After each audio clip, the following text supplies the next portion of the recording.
নমস্কার, আমি রিপা। এক আকাশ গল্প চ্যানেলে আপনাদের সবাইকে স্বাগত। আজ আপনাদের জন্য নিয়ে এসেছি বিহার রাজ্যের মুজফ্ফরপুর জেলার একটি গ্রামের সত্যি ভৌতিক ঘটনা। ঘটনাটি আমাকে বলেছেন হুগলি জেলার হিন্দমোটরের বাসিন্দা সবিতা পুরোহিত। ওনার দেশের বাড়ি মুজফ্ফরপুরের এই গ্রামে। ঘটনাটি ঘটেছে যে মেয়েটির সাথে, সেই মেয়েটি সবিতা দেবীর আত্মীয় হয়।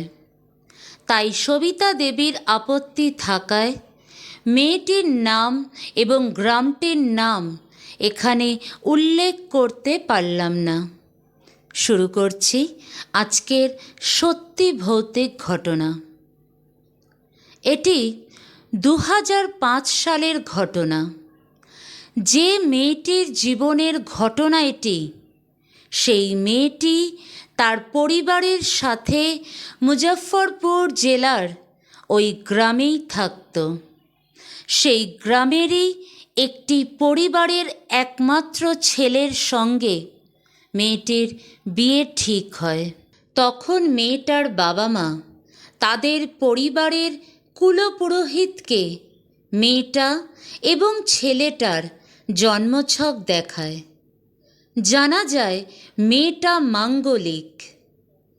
পুরোহিত মেয়েটার বাবা মাকে বলেন, মাঙ্গলিক দোষ না কাটিয়ে কখনোই মেয়েকে বিয়ে দেওয়া ঠিক হবে না। তখন উনি বিধান দেন যে মেয়েটার বাড়ির দক্ষিণ পূর্ব কোণ ধরে গিয়ে যদি কোনো বটগাছ চোখে পড়ে, তাহলে সেই বটগাছের সাথে মেয়েটার বিয়ে দিতে হবে। মেয়েটার বাড়ি থেকে অনেকটাই দূরে, একদম গ্রামের শেষের দিকে একটা বিশাল বটগাছ খুঁজে পাওয়া যায়। এরপর বিয়ের ঠিক 7 দিন আগে ফর্সা সুন্দর মেয়েটাকে লাল রঙের শাড়ি পরিয়ে ওই বিশাল বটগাছের সাথে বিয়ে দেওয়ার জন্য আনা হয়। গাছটার চারপাশে উঁচু বেদি করা ছিল। পুরোহিত আর মেয়েটার বাড়ির লোক বেদিতে না উঠে তারা নিচেই দাঁড়িয়েছিল। শুরু হয় বিয়ের মন্ত্র উচ্চারণ। পুরোহিত বলে দিচ্ছেন আর মেয়েটা গাছের চারপাশ ঘুরে বিয়ের মন্ত্র বলছে। হঠাৎ মেয়েটা শুনতে পায় আরও একটা কেউ যেন মন্ত্র বলছে। প্রথমে মেয়েটা তেমন গুরুত্ব দেয় না। তারপর মেয়েটা আরও স্পষ্ট শুনতে পায় পুরোহিত আর সে ছাড়াও আরও একজন মন্ত্র পড়ছে। সেই কণ্ঠস্বর একজন পুরুষের। তখন মেয়েটা ভয় পেয়ে দাঁড়িয়ে পড়ে এবং বাড়ির লোকদের বললে তারা বলে এটা নাকি সম্পূর্ণ তার মনের ভুল। তখন পুরোহিত তাকে সময়ের মধ্যে তাড়াতাড়ি বিয়ের সব নিয়মকানুন শেষ করতে বলে।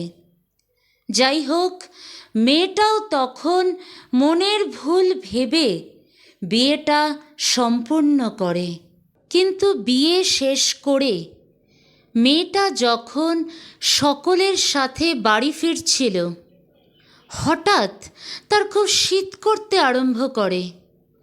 তখন ছিল গরমকাল। বিহারে সেই সময় প্রচণ্ড গরম।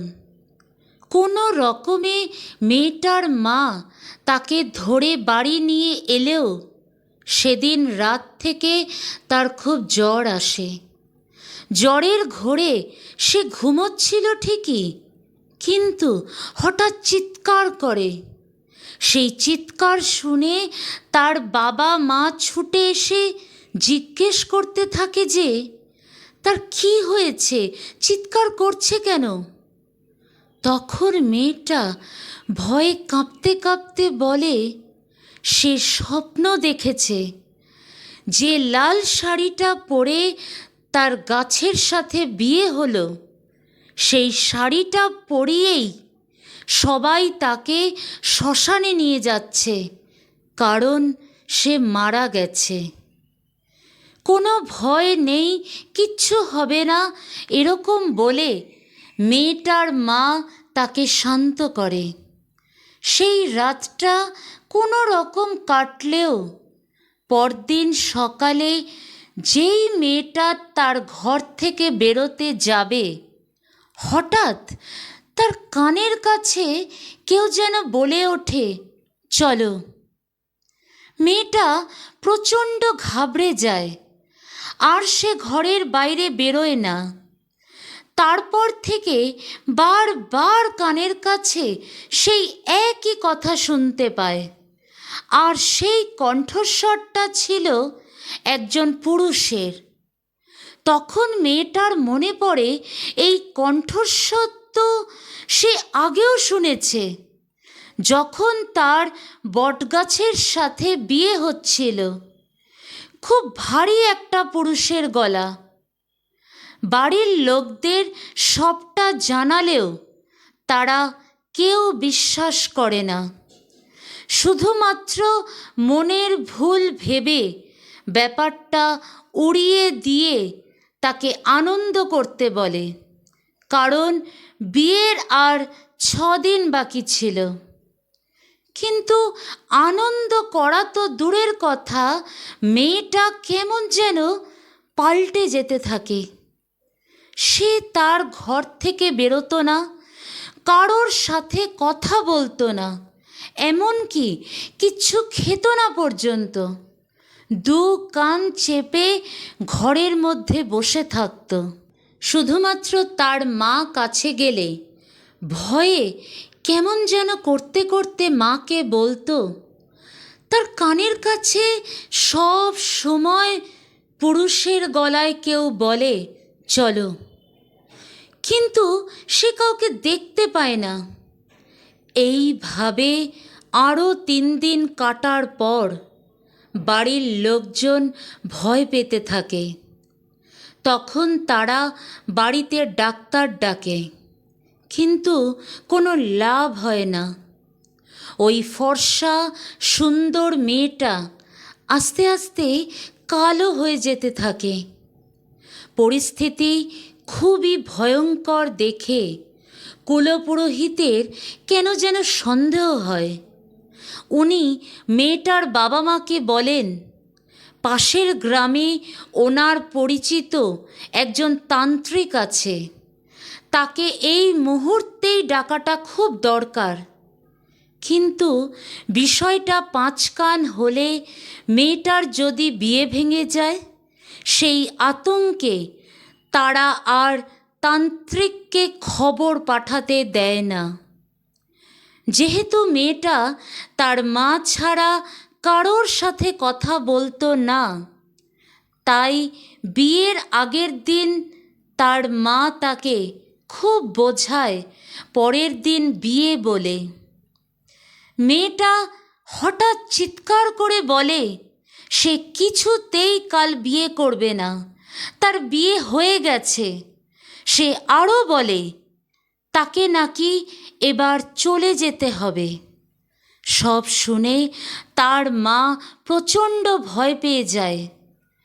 পরের দিন অর্থাৎ বিয়ের দিন সকালবেলা থেকেই বাড়িতে অনেক লোকজন, কিন্তু অনেকেই ব্যাপারটা না জানলেও বাড়ির সকলের মনে মেয়েটাকে নিয়ে খুব ভয় আর দুশ্চিন্তা হতে থাকে।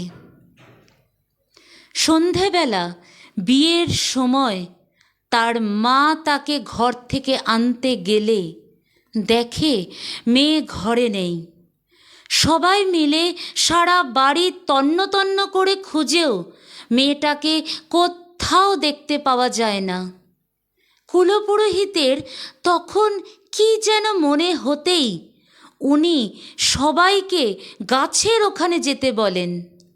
গাছের ওখানে গিয়ে সবাই দেখে ঠিক 7 দিন আগে যে সাজে গাছের সাথে মেয়েটার বিয়ে হয়েছিল, ঠিক সেই সাজে লাল শাড়িটা পরে, সিঁথিতে সিঁদুর, গলায় ওই মঙ্গলসূত্র পরে গাছের বেদিতে পা ঝুলিয়ে বসে আছে মেয়েটা আর খিলখিল করে হাসছে।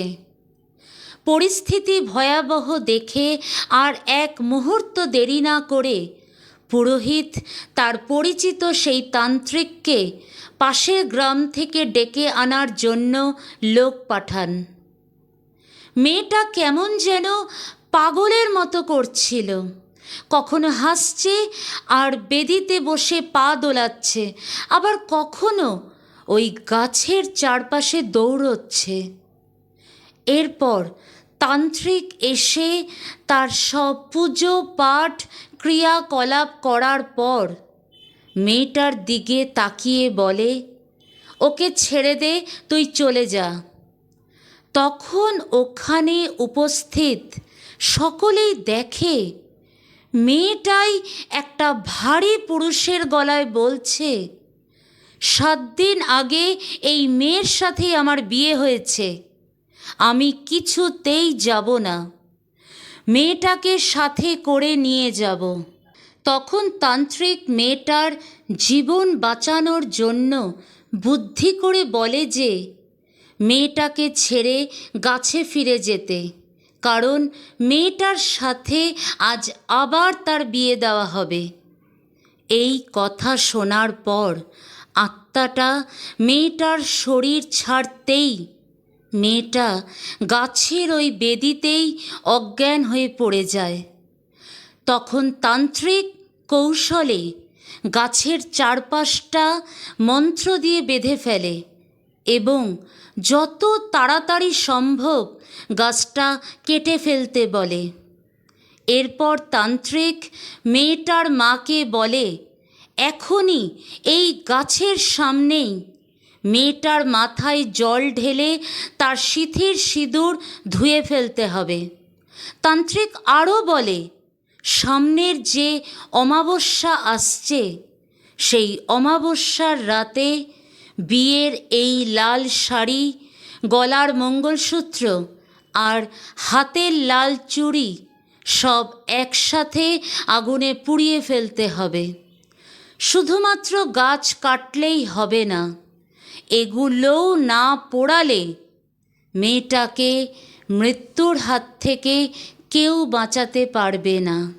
তারপর তান্ত্রিক সবাইকে বলে, বিশেষ করে পুরোহিতকে বলে, এই গাছের সাথে বিয়ে দেওয়া খুব বড় ভুল হয়েছে। কয়েক বছর আগে এই গাছেই একজন পুরুষ গলায় দড়ি দিয়ে আত্মহত্যা করেছিল। তারপর থেকেই এই গাছের এখান দিয়ে যেই যেত তার সাথেই কিছু না কিছু ঘটনা ঘটছিল, আর সেই আত্মহত্যা করা পুরুষের আত্মার সাথেই মেয়েটার বিয়ে হয়েছিল। কিন্তু গাছটা মেয়েটার গ্রামের বাইরে হওয়ায় এই সব কথা মেয়েটার পরিবার, পাড়ার লোক, এমনকি পুরোহিত কিছুই জানতেন না। তান্ত্রিক এই অভিশপ্ত বটগাছের কথা জানত। যে বিয়েটার জন্য এত কিছু, সেই বিয়েটাই মেয়েটার ভেঙে গিয়েছিল ঠিকই, কিন্তু ভাগ্যের জোরে সে প্রাণে বেঁচে গিয়েছিল।